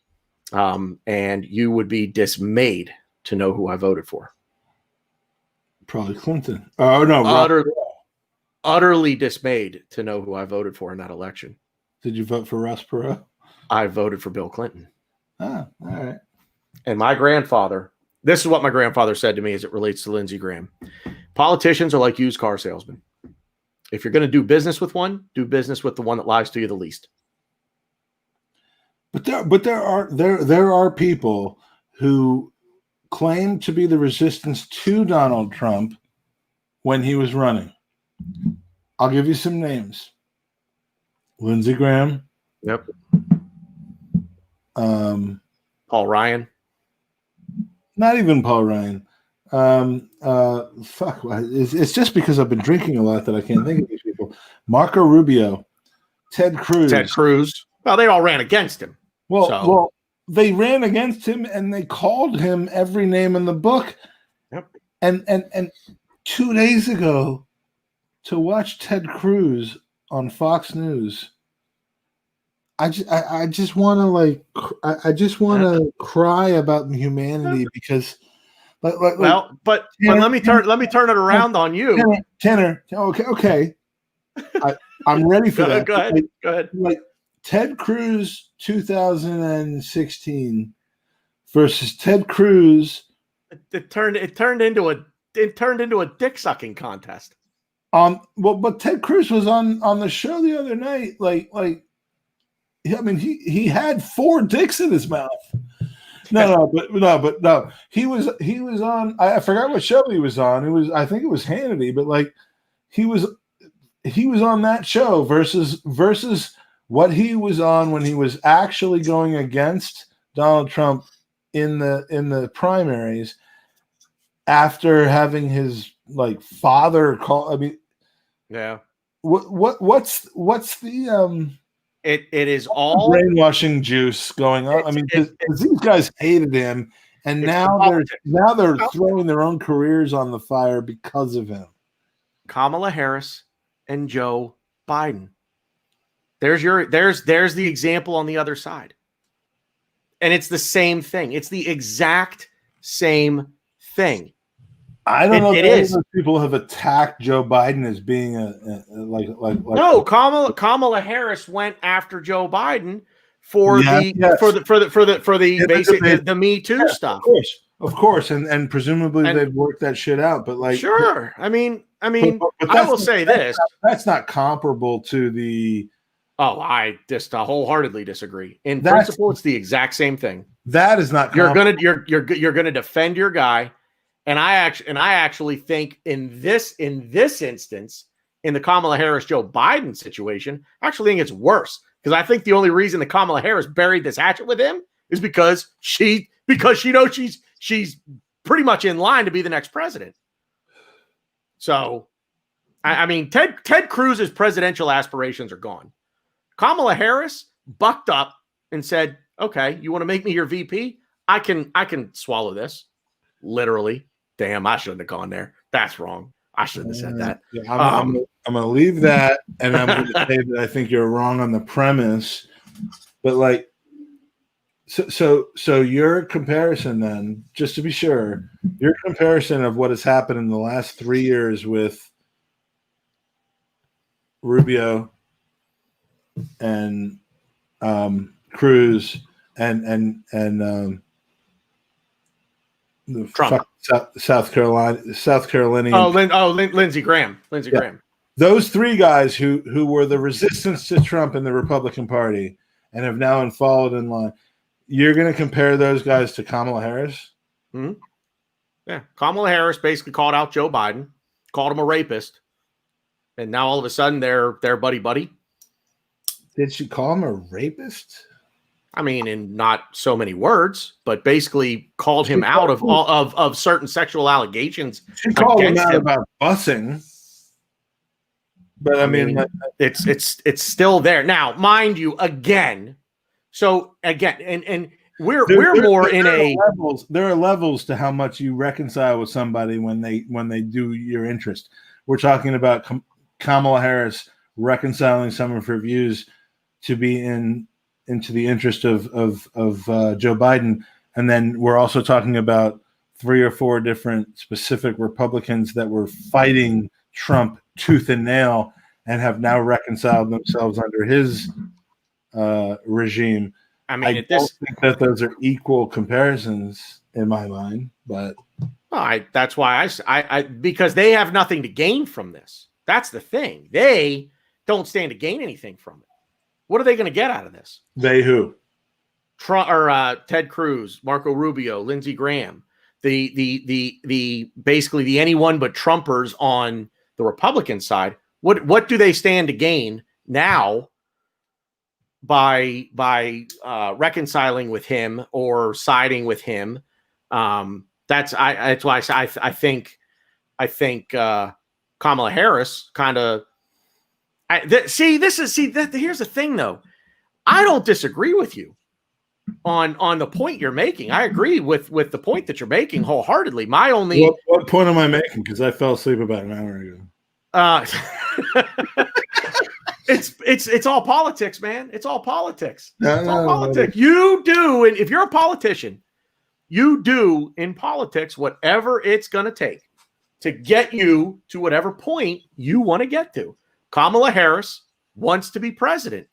So whatever she thinks of Joe Biden, whatever she believes about Joe Biden, she clearly put it behind her and put it in the past.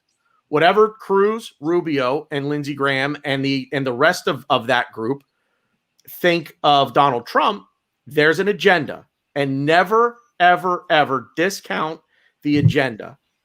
Fair enough. That's what it is. That's what it is. It's always the agenda. We actually met. My daughter and I were actually guests at CNN and met Kamala Harris. Can I say one thing real quick? Kamala, yeah. Kamala Harris is kind of hot. Yeah, Kamala Harris. I you know out of bed for eating crackers. You know who's hotter is Joe Biden. Oh, shit, man! I'd eat your ass. I'm old. His ass. I'm old. So, all right. Look, beyond all that, like, no. My daughter, as I mentioned earlier, that's actually really cool, by the way. It's actually could not be a bigger fan of my daughter right now. But before she went off to college, I have a client who's the VP at CNN, and he invited us to come to CNN for like a view of what a day is like. And we went there one afternoon, and we were in the green room with all these people that are like regulars on CNN. But that day, Kamala Harris was there for like an interview about like, are you going to run for president or not? This was like at that time where like people hadn't started declaring and stuff. Yeah. And so we're in the green room, and she's walking up there, and my daughter got pictures with her. We don't have any of them, unfortunately, but like she was just so personable. Like I mean, this has nothing to do with like who should be running our country, but we were in the green room with CNN with all these people that you see on CNN all the time, and Kamala Harris was there that day, and we hung out with that, and it's just kind of cool for us.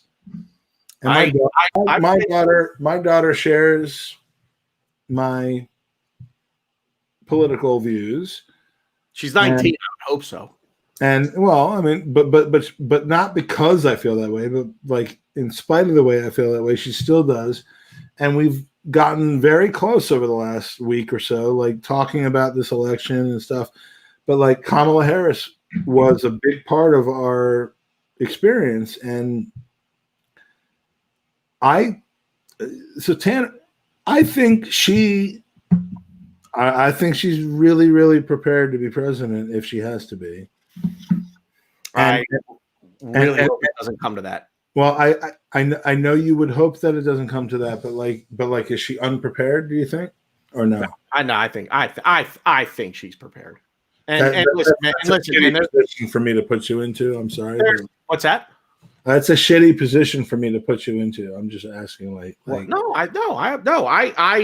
listen, I think honestly, I think there's no experience for a job like on the job training. I think she'd be fine. I really do. You brought something up, and I kind of want to hit on it real quick. If this were if this were just a pure popularity contest, I would have voted for Joe Biden, and I'd laugh at anybody that voted for Donald Trump. I think Donald Trump as a human being is a scumbag. I voted purely on policy, and that is the only reason that I vote. I want to unpack that so much because for me, the whole fucking environment of what he is and who he is has so much importance to me. Yet, for most people that vote for him, I think they're able to separate the person from the policy. Let me ask you a question. I want to hear your separation of the person and the policy, because it's hard for me. Believe it or not, it's actually kind of hard for me to do. Well, most people that support Donald Trump think he's like a dick. Yeah, because he is.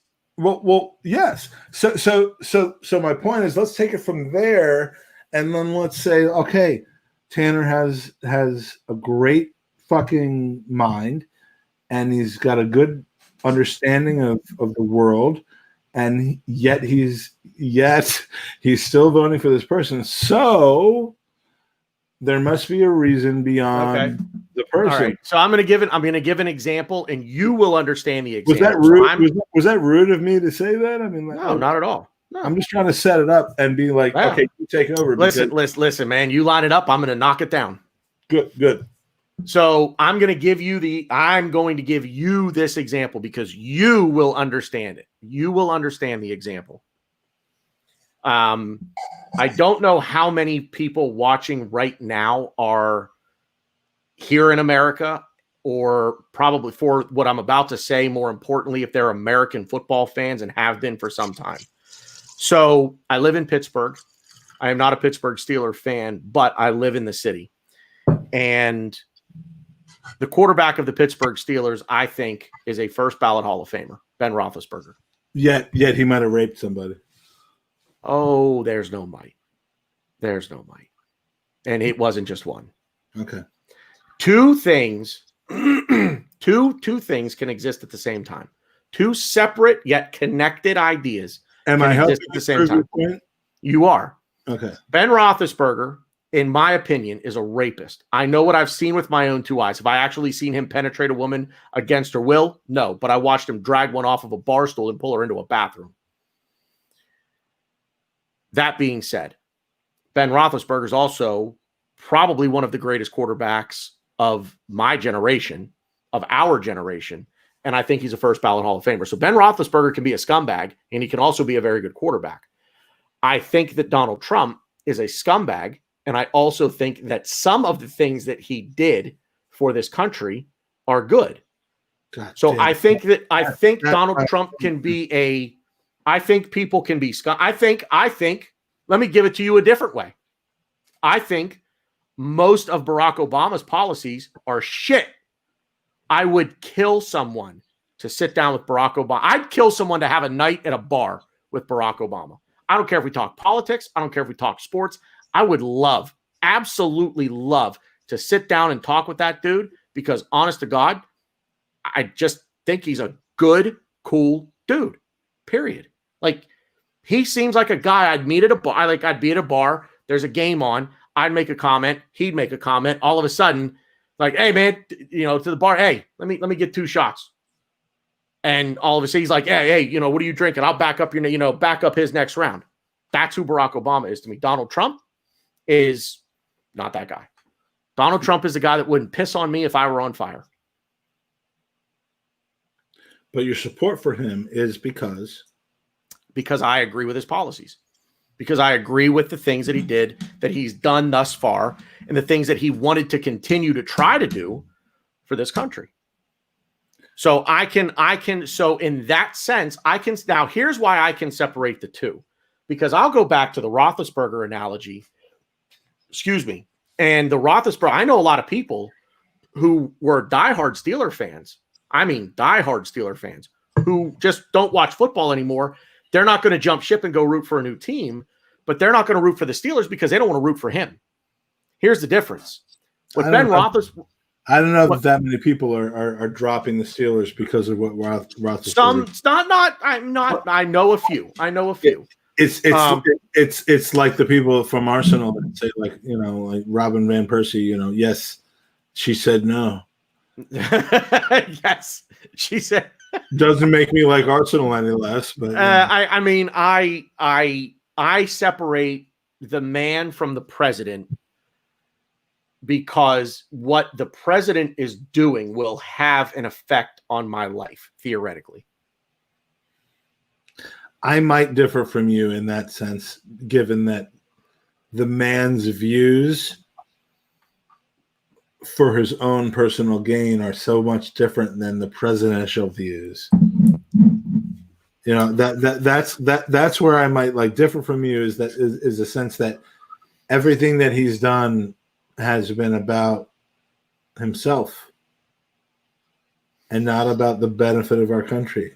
That is the one thing. That's the and I want and again, the one thing that I think people will take away from this conversation with you and I tonight is I don't like government. I don't like politicians. Right.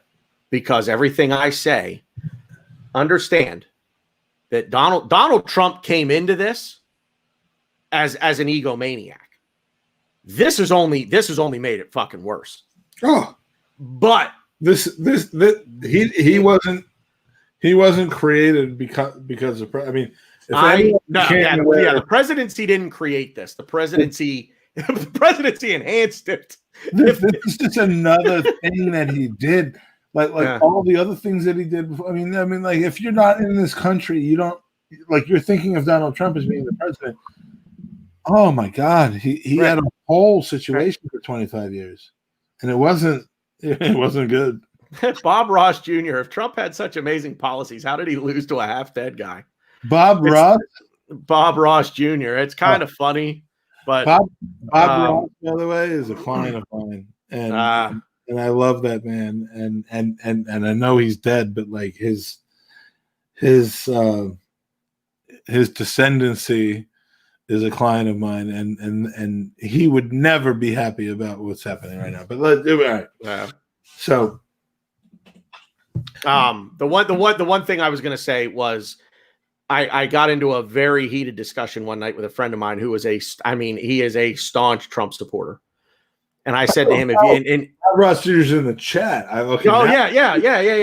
Now I see that. Sorry. I have had a lot of wine tonight. No, it's all right. My buddy said to me that Donald Trump ran for president for the American people. No, Donald Trump ran for president because he could and because it boosted his ego. Yeah, it was for his brand. Exactly.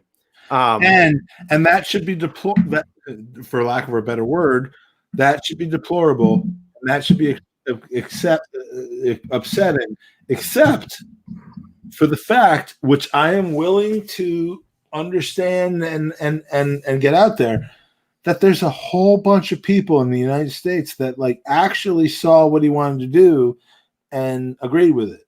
Like I don't think the way he got elected, I don't think was wrong. I think the narrative about why he's not reelected is wrong. So let's move the conversation forward for a bit. At this point, CNN, Fox, everybody that has done the math has said that he's going to win. Joe Biden is a president-elect. Yep. Yeah, I mean, and I had heard that actually Fox News was going to not call him that, but then like apparently that went away really quickly. Like they were going to say he's likely to win, but they weren't going to call him the president-elect. All right, so I'm fascinated about what the next 12 weeks looks like, because the next 12 weeks, well, 10 weeks gets us from here to the 20th. I have a legitimate concern that, like, as soon as he recognizes that the presidency is lost, he's going to leave score. We've talked about. We've talked. Yeah, I was gonna let you go, and then I was gonna say No. This is me having a lot of wine and forgetting what I've talked about. And yeah, he's going to go scorcher. So, are we done? I mean, you know what? I'll put it this way. I'm kind of trying to keep up with some of the comments here. I mean, does anybody have any questions about American politics or what's going on right now? I saw a lot of people talking about, Arsenal tomorrow and blah, blah, blah. Which I get, I know why people are tuning in. Look, I just want to say I'm thrilled because me and Tanner have been like communicating, and whatever fucking there's been more Arsenal Twitter political discussion going on, and I don't care who you support one way or the other. I've gotten a little too much into it, but it's good to talk about. And here's the thing. This is what the only thing that would be worse than this, than you or I doing this, quite frankly, is if one of us were black. And I'll tell you why it would be worse. Because America's biggest fear. I'm considering that. So tell me what. I'm thinking about it. The thing that America, the media, and the government, the thing they fear the most is white people and black people getting along.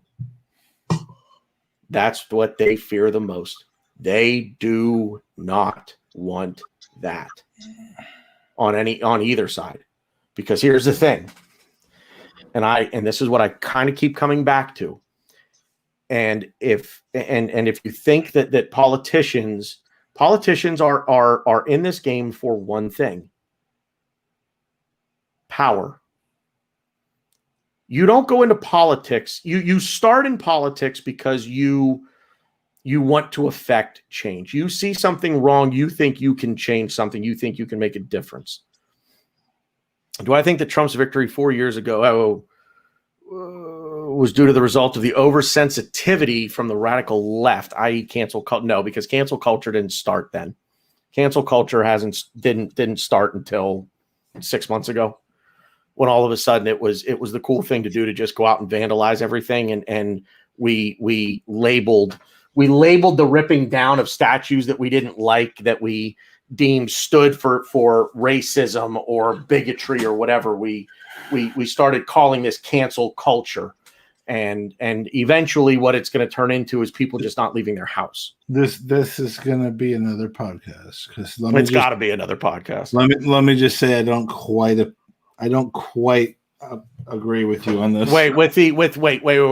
That it didn't start in 2016. That it just recently started, or the idea of ripping down, or the. I mean, are we talking about the cancel culture? Or are we talking about the renaming of schools from being Robert E. Lee High School to being something else?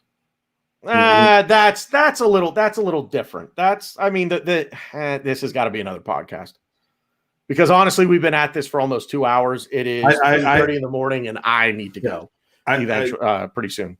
So, I think we should be renaming shit if it was renamed after something that hurt somebody, but. Well, I might have missed the other. Well, but at the same time, this is the only thing I'll say. Not necessarily in defense, because I don't 100% disagree with it.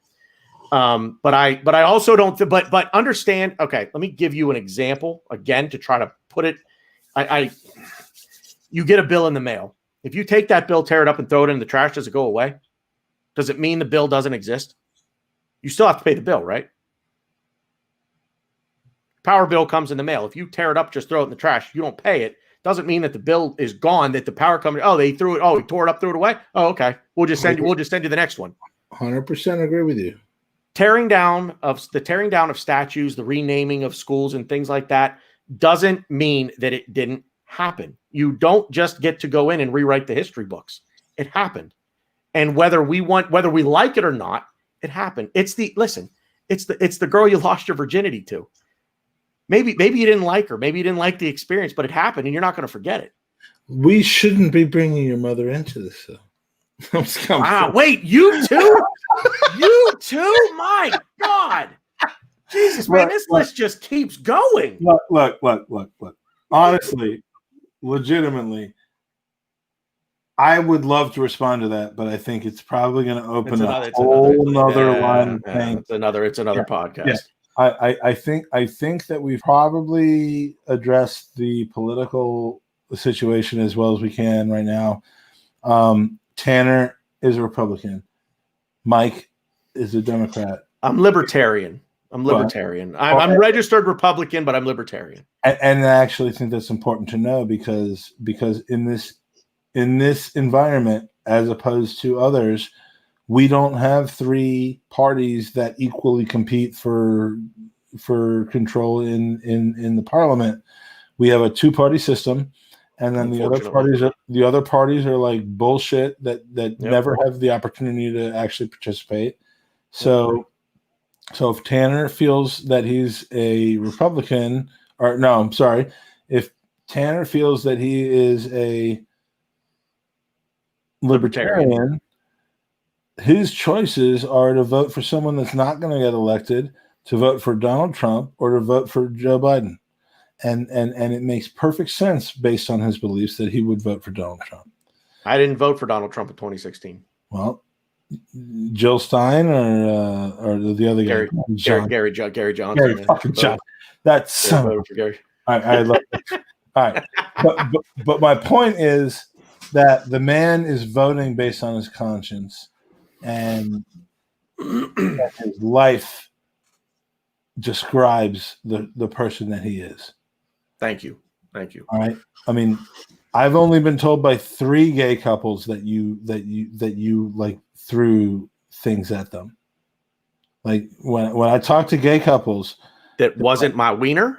They were like Tanner threw a bunch of fireworks at us, and he threw like pickles at us.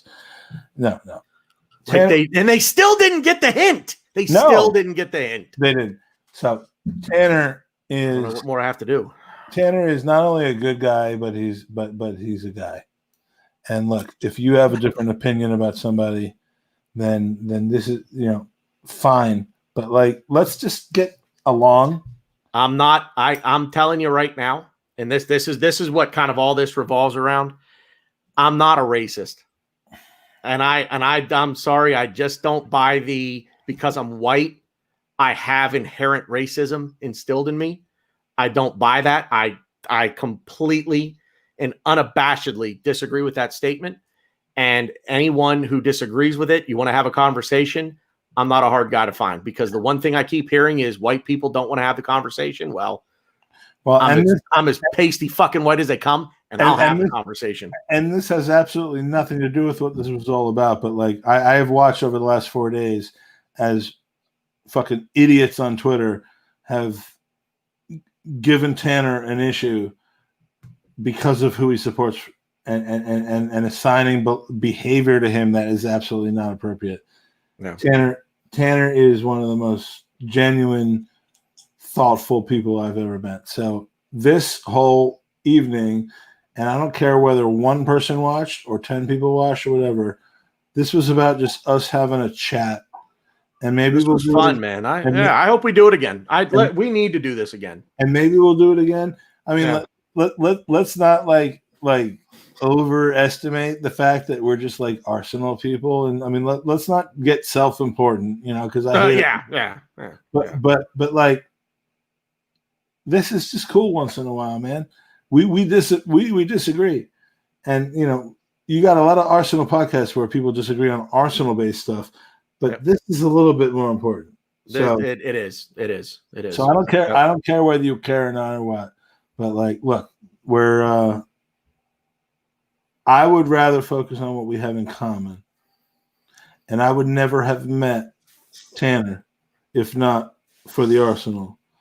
And I've met him, and I've gotten to know him, and I understand who he is. And I mean, you want to complain about fucking Carlo Ancelotti and hired him? I mean, seriously. Sorry, I'm struggling a little bit, but like I would rather just like get to know the people that I like and have these kinds of conversations than worry so much about what we don't have. And that and that removes the Arsenal from it. And Tanner, same old AFC. Where can we find you? You just said it. Same old Arsenal. The Bearded Gooner. Just search me on YouTube. I am going to jump back on Twitter. I deactivated the account for a little while today. I just had to step away and don't let them get to man. Nah, you know what? And it's not because you know what? At the end of the day, I'm sorry. I have a pimple right there, and I keep kind of messing with it. But no, you know what? I'm pretty. I think I'm a pretty good guy. I'm not without my flaws. I know that. We're all flawed, and I know that I have mine. And but you know what? Overall, I think I'm a pretty good dude, and that's that's it. So you know what? Search me again, Bearded Gooner. Search me on YouTube. That's my channel. Find us. Same old AFC USA. We're on Twitter at that handle. Excuse me. Same old Arsenal on YouTube. Channel is owned across the pond, but we are a part of it. So yeah, and check us out. We're doing a newscast, nowscast. Owen, who's in the chat. Owen is part of the team now, and he's going to be doing post-game shows on Monday and pre-game shows on Friday. Nice. Watch those. Tanner, you should be appearing on those every once in a while, but like, if you're in, I'm in. You'll get your pregame, your postgame, and then every once in a while you get Andy and me doing some jackass interviews with some mofos that you want to hear from. So this was a rando kind of let's just talk about shit episode. But Tanner, I loved it. This was great, man. This was awesome. I appreciate your friendship and your the thing that keeps us from fighting. Likewise, my friend. Whatever it is. I love you, man. Love you back, brother. And thank you for everyone that joined us. I'm sorry if this wasn't what you were expecting. Sorry. A little different flavor in your ear. Yeah. All right. Peace. Let's beat that.